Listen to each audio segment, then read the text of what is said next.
این مطالب رضوان نه میرسا من جانه یارو برین که مردم برین ها برین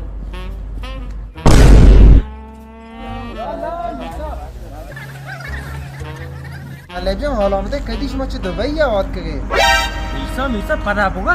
باشه مطالب جان کدی شما دبی چه یاد کردی اون میرسی نکنه ایشما دبی رنگی این پور سومالا چهات کنه سیاه سیاهیه نه نه این مطالب دبی بیتا تاوشه دبی تو من قبول نکنم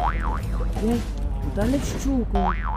ای مانی شهر نمانی شهر ما دبی اب تو میرسا بھی چون نہیں کیا امروه اپا مطالب جان بیل برین مشمارا قهوه واره نه بیا برین برین مطالب قهوه چی गाँव में वाला मतलब कौन सी बड़ी मीर साहब बचते फिर गाँव में हाथ में सारी चीजें बरे हम रोज चार तो अमिको अभी गाँव में बेटा ये मीर साहब ये रोना अमिको मानो तो दोस्त में है अले इन्होंने अमिको बात मत था ना अमिको अभी गाँव ही नो में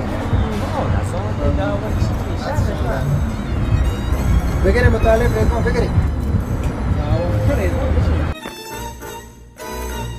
बगैर रेज़मा मुतालिब बगैर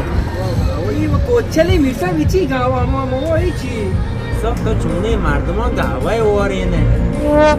गाँव है इसके लिए बस सिगारी काशे शुमे देमा सिगारी बिदारी गाँव ही मर्दम ना शुमा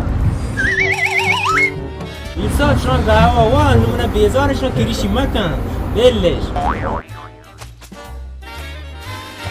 بازگه سومالی چیزا نگه هواچی बेजा मानतरा चौक क्या कलाओगे बरे